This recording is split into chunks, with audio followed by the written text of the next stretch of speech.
अरे जी, आप कहते हैं कि जब कृष्णा जी की कृपा होती है तो वो आपको धीरे धीरे दुनिया से दूर कर देते हैं, लेकिन जब सबसे दूर हो जाओगे तो अकेलापन होता है। इसके लिए अपने कहाँ अकेलापन होता है? तुमने देखा कहाँ है?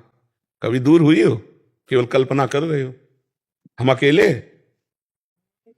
हम अकेले बचपन से दूर हैं। हम अकेले। अभी तो आपसे इतने लोग नहीं मिलने आते होंगे जितने लोग हमसे मिलते हैं। ये तो बाहरी है, और अंतर में हमारे प्रभु हमारे साथ हैं, हर कदम हर पल हमारे साथ है। इतना सुंदर प्रभु, इतना सुंदर प्रिया जो हमारे साथ है, हमें और किसके साथ की जरूरत है? यहाँ जितने साथी सब मरण धर्मा है, कब मर जाए कब बिछुड़ जाए कुछ पता नहीं। वो अविनाशी प्रीतम हमारे साथ है, तो हम अकेले कि तुम अकेले हो? तुम पति पुत्र परिवार के साथ रहते हुए भी अकेले हो, क्योंकि कोई तुम्हारा साथी नहीं। ना वो तुम्हें जानता ना तुम उसको जानते हो। सब परदेसी की तरह रह रहे हो। जानते हो अपने पुत्र को कौन है? अपने पत्नी को जानते हो कौन है? अपने पति को जानते हो कौन है? किसी से कोई परिचय नहीं। माने बैठे। जान जाओ तो भगवान है। भगवान है पति रूप में, भगवान है पुत्र रूप में, भगवान है पत्नी रूप। अगर ये जान जाओ तो तुमको भी वही गति होगी जो बड़े बड़े संतों को होती है। पर ये तो जानते नहीं। तो अकेलापन के सच्चा पूछो तो अकेलेपन आपको खाता है, हमें थोड़ी अकेलापन खाता है। हमारे तो बाहर, तुम्हारे तो 4 परिवार होंगे, हमारे तो 40,000 परिवार है।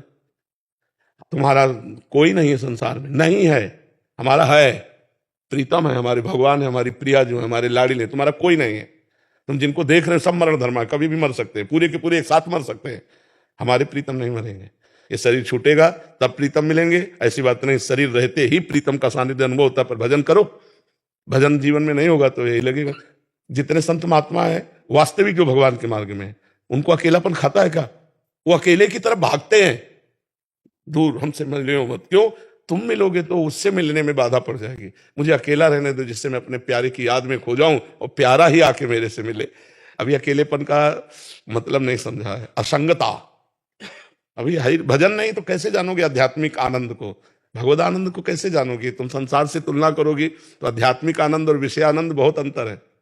एक अंधकार है और एक दिव्य प्रकाश है। तो अंधकार से सोचोगी तो फिर, अब जैसे बचपन से हम घर से निकले थे, किसी का प्यार नहीं मिला, क्योंकि 13 वर्ष की अवस्था में घर से निकले। तो हम क्या प्यार के भूखे हैं? इतना प्रभु ने प्यार दिया है कि निहाल कर दिया है। कदम कदम पर उनका प्यार, कदम कदम पर उनका दुलार। और वही प्रभु इतने रूपों में अब भी प्यार कर रहे हैं। घंटों से खड़े केवल इस बात के लिए कि यहां से निकल जाएंगे तो हम देख लेंगे बाबा जी है। बाबा जी को क्या देखना है? पर ये प्यार, भगवान प्यार। तो ये हमें लगता है कि आपका अभी अज्ञान ही ऐसा अनुभव करा रहा है कि अगर हम सब कुछ छोड़ देंगे तो हम अकेले हो जाएंगे, अकेलापन लगेगा। महाराज जी, इसमें जैसे भागवत जी में आपने बोला था कि उसका मैं सब कुछ हरण कर लेता हूँ, इसका वास्तविक रहस्य क्या है महाराज जी? राग हरण कर लेते हैं भगवान। उसकी आसक्ति अहंकार राग हरण कर लेते हैं। जैसे अम्बरीश जी चक्रवर्ती सम्राट महाभागवत है, पूरा ऐश्वर्य वैभव भगवान ने अपहरण कर लिया क्या? नहीं।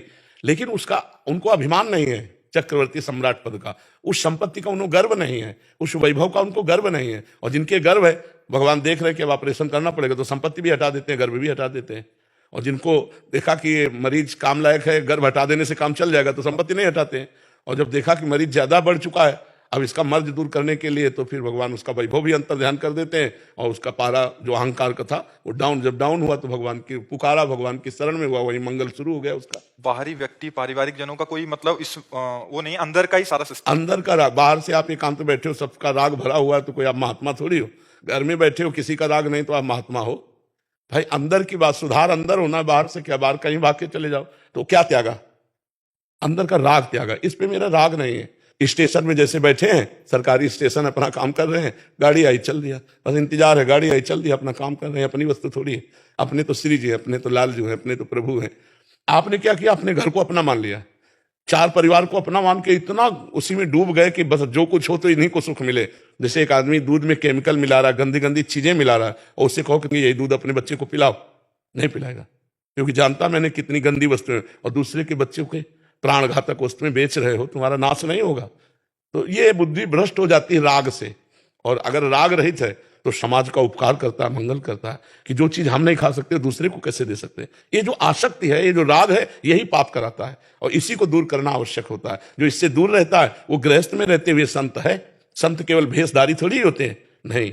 देखो विभीषण जी कोई संत का भेष निर्धारण किए, आचरण संत के हैं। तो भगवान कह रहे तुम सारी के संत प्रिय मोरे, धरो देह नहीं आन नहीं हो रहे। तुम्हारे जैसे संतों के लिए मैं शरीर धारण करता हूं, भगवान कह रहे विभीषण जी को। तो आचरण प्रधान संत, संत मतलब आचरण। और अगर कहीं वेश भी है और आचरण भी है तो सोने पे सुहागा समझो, सोने पे सुगंध समझो। और भेष है आचरण नहीं तो काल नेमी राक्षस वेश धारण किया था, आचरण नहीं थे, हनुमान जी ने मार डाला था। अगर वेश नहीं है और आचरण है तो वो संत है, वेश है और आचरण है तो फिर क्या कहना है, जगत गुरु है। और अगर वेश है आचरण नहीं तो असंत है, वो संत केवल वेश धारण मात्र से नहीं हो जाता। जी।